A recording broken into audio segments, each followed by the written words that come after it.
Hello and welcome to our video presentation on Hasbro Interactive. This presentation was completed by Saber, Hayley, Richard and myself duo. I will be your presenter today and will start off with a quick timeline of how events unfolded at Hasbro Interactive. This will then be followed by a description of the key problems, issues of communication and ethics and risk. We will then analyse these issues from the perspective of people, the social context, and the cognitive lens, providing insight as to how these factors contributed to the key issues. This will then be followed by our recommendation as to the possible HR policies and practices.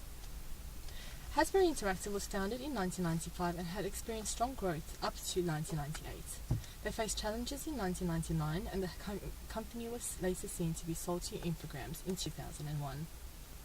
Overall, among the issues that contributed to the downfall of Hasbro Interactive, the most critical are communication and risk ethics issues. I will start by discussing the communication issues. The lack of communications or interactions between Hasbro and Hasbro Interactive resulted in the failure to efficiently utilize the existing resources, such as marketing, and a failure to be interdependent with other divisions. Looking at the evidence which supported this, firstly, the head of Hasbro Interactive made all operational decisions and reported directly to the vice chair. Hasbro Interactive was therefore substantially separated from the rest of Hasbro. Secondly, several personnel from the Hasbro game division had been hired at the initial setup of Hasbro Interactive. Hence, these people believed that they knew what was going on with the brand and did not feel the need to consult with the Hasbro experienced personnel. The lack of communication between the target setters and the target executors had led to the establishment of an aggressive goal. As a result, the budget had been dramatically exceeded by the executors. Primarily, there was existing disparities between plans and actual results due to the lack of communication between the employees who understood the operations deeply and management. In addition to this, there was no suggested multi-year plan from employees, which would have estimated the total investment required to reach the aggressive sales goal. The last factor in the communication issue was controls being tightened. Employees in the Interactive were dissatisfied and demotivated due to the lack of communication between the controller and employees in the first place. The evidence here is that Jackie Daya's changes were not welcomed at Interactive, where employees bristled at anything that they perceived could dampen innovation and creativity.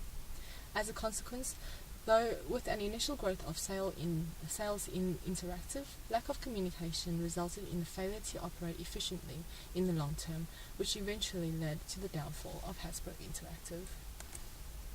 Ethics issues were an important factor that led to the downfall of the organization. Firstly, there was the displacement of responsibility. Ms. Daya believes that the reason for the antagonism between the employees and her was that her activities brought negative information into full view. However, the reality was that she ignored Interactive's business reality before she installed the new financial system. Furthermore, Mr. Verrecchia believes that the downfall was caused by incautious diversification beyond the core business, the lack of strong links between Interactive and the core, and the quick growth and close attention to Wall Street. Actually, his conservatism to Interactive led him to implement a policy which was not suitable to Interactive. Moral justification was another factor. Mr. Dusenberry construed the loss in the accounting sense as a good investment in the division's future, instead of his lack of concern on financial details. Risk was another issue in this case. The CEO, Herb Baum, did not evaluate the inherent risks of rapid investment. Before Mr. Baum took the position in Hasbro, which already made several acquisitions, the multi-business unit structure already had troubles in its operation, budget, and performance. Mr. Hasenfeld hired Herb Baum in order to help Hasbro operate more professionally, but Herb Baum seemed to intensify the existing problems in Hasbro by setting new goals and signing new contracts. The string of deals greatly exceeded the plan that was set in the budget before. Hasbro Interactive operated within a multi-year plan that estimated the total investment required to achieve the goal of $1 billion revenue in 3 years. As a result, Interactive missed deadlines and exceeded initial projections, missing out on the selling system.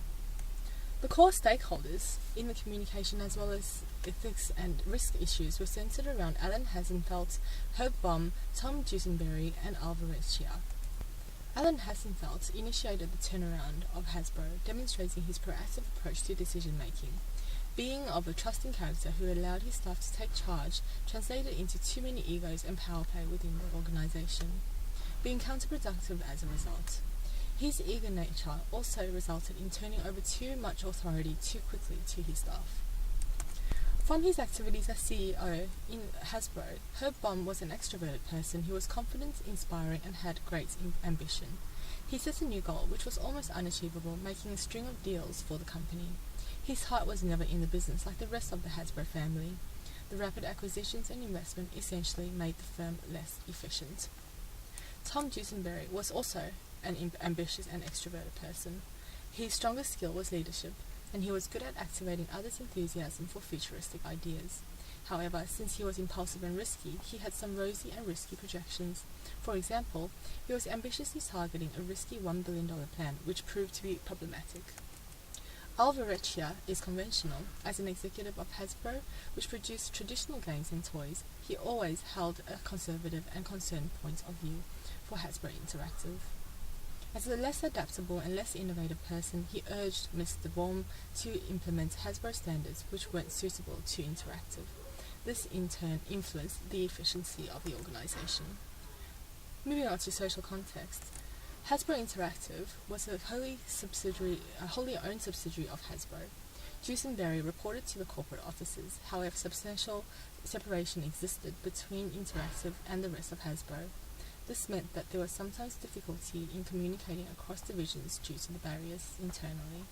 It was believed that little interaction was required with Hasbro since insiders of Hasbro Interactive were already familiar with existing brands. The business already made several acquisitions and operated under multi-business units, which hindered operating efficiently. The culture at Hasbro Interactive was one of innovation and creativity. This, however, meant that when controls were put in place to alter behavior or enhance communication between divisions, this change was not welcomed. This negative attitude led to the lowered motivation and angst of employees as well as lost confidence in corporate leadership. This resulted in lowered efficiency within employees. Secondly, senior executives expressed concern about the risks inherent in the rapidly investments, but nobody acted to mitigate this. As a result, the inherent problems intensified in the company, leading to severe consequences. The power distance within Hasbro Interactive was high.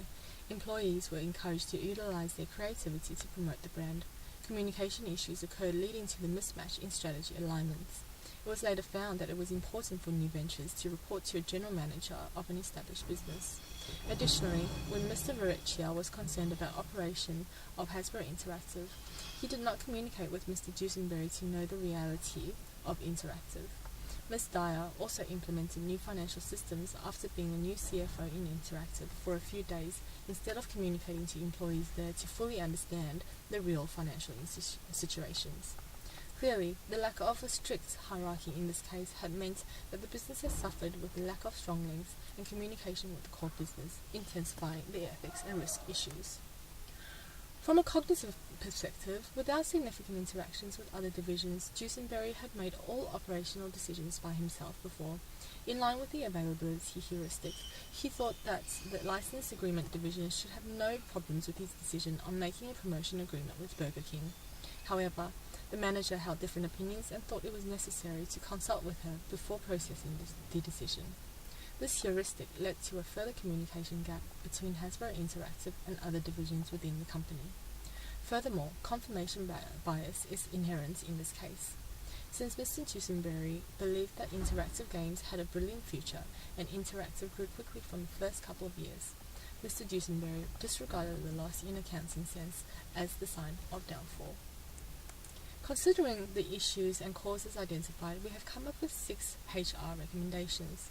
Firstly, a well-formulated strategy which is consistent with the current situation should be developed.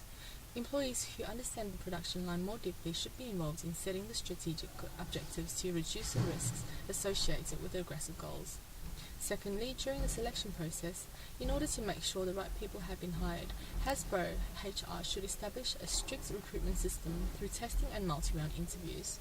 Thirdly, after finishing the recruitment, a professional and job-related training or mentoring program should be provided by HR to develop employees' skills and get them familiar with the positions quickly.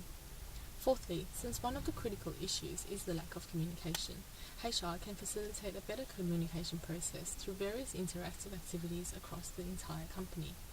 Motivation is also important to overcome the issues.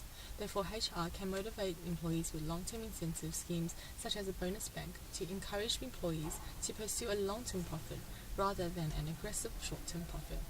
Last but not least, HR can implement an effective performance measurement system which should be consistent with the company's strategy. For instance, the balanced scorecard or 360-degree feedback. As discussed, the key issues in this case are communication and ethics risk issues. We have analysed these through the personality, social and cognitive lenses and have provided recommendations which would ensure that these problems and issues do not occur again. I hope you've enjoyed this presentation and thank you for your time.